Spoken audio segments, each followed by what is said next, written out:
میں نے علماء اکرام سے ملنے کا ایک سلسلہ شروع کیا ہوا ہے۔ سب سے پہلے میں ملا انجینئر محمد علی مرزا صاحب سے، پھر ملا مولانا طارق جمیل صاحب سے، پھر ملا مفتی طارق مسعود صاحب سے، پھر ملا مفتی حنیف قریشی صاحب سے، اور پھر ملا ابتسام الہی ظہیر صاحب سے، اور آج میں کراچی میں ہوں شہنشاہ حسین نقوی صاحب کے پاس۔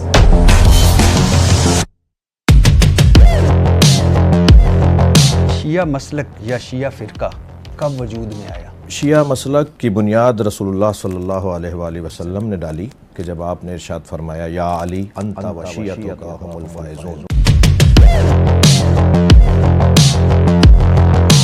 ایک تاثر ہے کہ ایران یہاں شیعہ اکابرین اور تنظیموں کو فنڈ کرتا ہے، آپ کو کبھی فنڈنگ ملی ہے؟ جو کچھ آپ کر رہے ہیں اہل بیت اور امام خوش ہوں گے سب دیکھ کر، مثال کے طور پر یہ ماتم، یہ سینہ کوبی، یہ زنجیر زنی، یہ تعزیے، یہ ذوالجنا، یہ جنازے، کوئی کوئلوں پر چل رہا ہے، کوئی خود کو لہو لہان کر رہا ہے۔ ملا یازر الفقیہ، یہ آپ کی بڑی کتاب، اس کتاب میں ہے کہ کالا لباس فرعون کا لباس ہے۔ جی ٹھیک ہے۔ آپ صحیح مسلم، صحیح بخاری، جامعہ ترمذی، سنن ابی داؤد، سنن نسائی، سنن ابن ماجہ، مطلب سیاہ ستہ کو مانتے ہیں؟ بالکل مانتے ہیں۔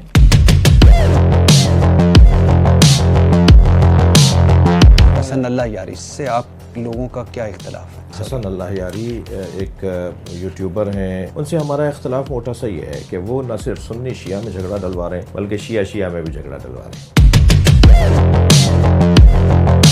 کیا یہ سچ ہے کہ امام مہدی حاضر ہو کر جب آئیں گے، ظاہر ہوں گے، ظہور پذیر ہوں گے، صحابہ کو قبروں سے نکال کر حد لگائیں گے؟ کچھ کتابوں میں چیزیں ہیں کہ امام مہدی جب آئیں گے تو قرآن لے کر آئیں گے۔ قرآن یہی ہے، وہ قرآن لے کر نہیں آئیں گے، وہ تفسیر قرآن لے کر آئیں گے جو مولا علی نے لکھی۔ ابھی جس کو آپ رد کر رہے ہیں یہ آپ کے شیعہ مورخین نے خود لکھا ہوا ہے؟ نہیں، وہ لکھا ہوا ہے مگر وہ سمجھے نہیں بات کو۔ شیعہ مورخین نہیں سمجھے؟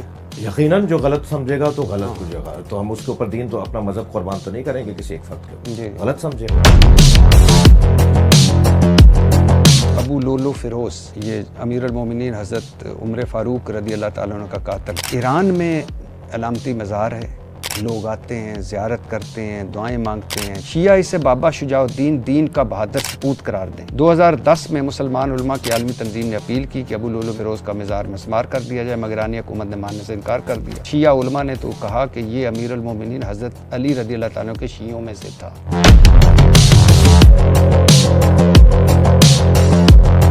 اصل اذان بھی اس میں لکھی ہوئی ہے جس میں یہ علی ولی اللہ خلیفہ بالفصل نہیں ہے۔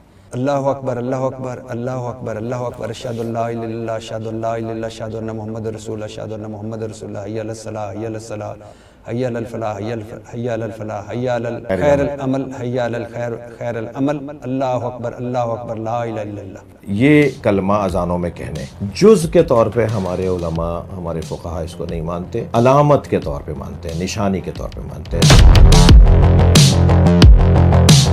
شیعہ عقائد کے مطابق اب مسلمانوں کی رہنمائی کے لیے کوئی کتاب؟ السلام علیکم۔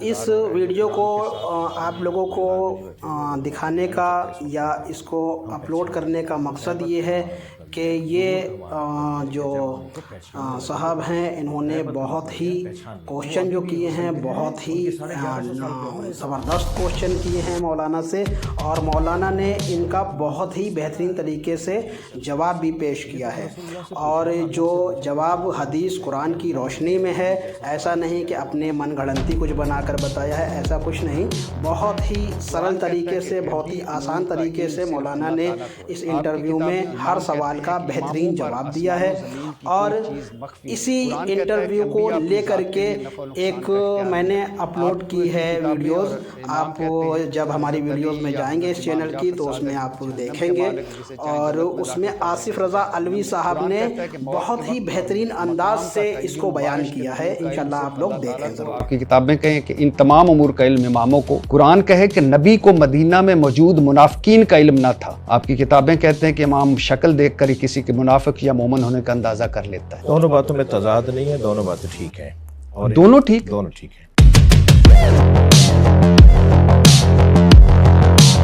ابو عمرو بن محمد بن عمر بن عبدالعزیز کشی کی کتاب اختیار معرفت الرجال المعروف ہوئی رجال کشی میں ہے کہ امام جعفر صادق کے پاس کسی شرابی آدمی کا ذکر کیا گیا جس نے حضرت علی کی محبت میں اشعار لکھے تھے، تو امام جعفر نے فرمایا اگرچہ وہ شرابی تھا مگر علی رضی اللہ تعالیٰ سے محبت کرتا تھا، اور محب علی اگر شرابی بھی ہو تو اللہ اسے معاف کر دے گا۔ شیعہ مسلک کا بانی عبداللہ بن سبا ہے۔ نامور شیعہ مورخ ابو عمر بن عبدالعزیز الکشی اپنی کتاب میں معرفت الناقلین عن الائمۃ الصادقین رجال الکشی میں لکھتا ہے کہ عبداللہ بن سبا یہودی تھا، وہ مسلمان ہوا، حضرت علی سے رضی اللہ تعالیٰ عنہ سے اظہار محبت کرنے لگا۔ اس کا جو عقیدہ حضرت موسیٰ کے وصی یوشع بن نون کے بارے میں تھا، وہی عقیدہ حضرت علی رضی اللہ تعالیٰ عنہ سے متعلق اختیار کیا۔ یہ پہلا شخص تھا جس نے حضرت علی رضی اللہ تعالیٰ کے مخالفین کی تکفیر کی۔ اسی بنا پر شیعہ مخالفین کہتے ہیں کہ شیعہ ازم یہودیت سے ماخوذ ہے۔ ہم اس کی تردید کرتے ہیں، اس روایت کی ہم تردید کرتے ہیں، اس دعوے کی تردید کرتے ہیں کہ جس کے اندر کمزور چیزیں پائی جاتی ہیں۔ یہ آپ کا ہے سر؟ جی ہمارا ہے۔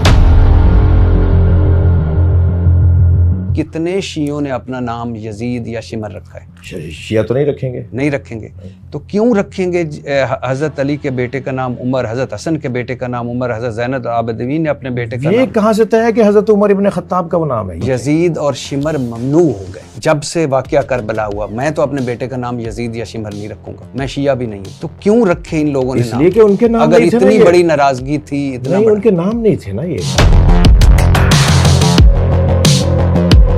متع جائز ہے بلکہ ضروری ہے۔ جواز متع کا عقیدہ نہ رکھنے والا شیعت سے خارج ہے، اور متع مجوسیہ مطلب آتش پرست، یہودیہ، نصرانیہ کی عورت سے بھی جائز ہے۔ بہت شکریہ سر آپ سے۔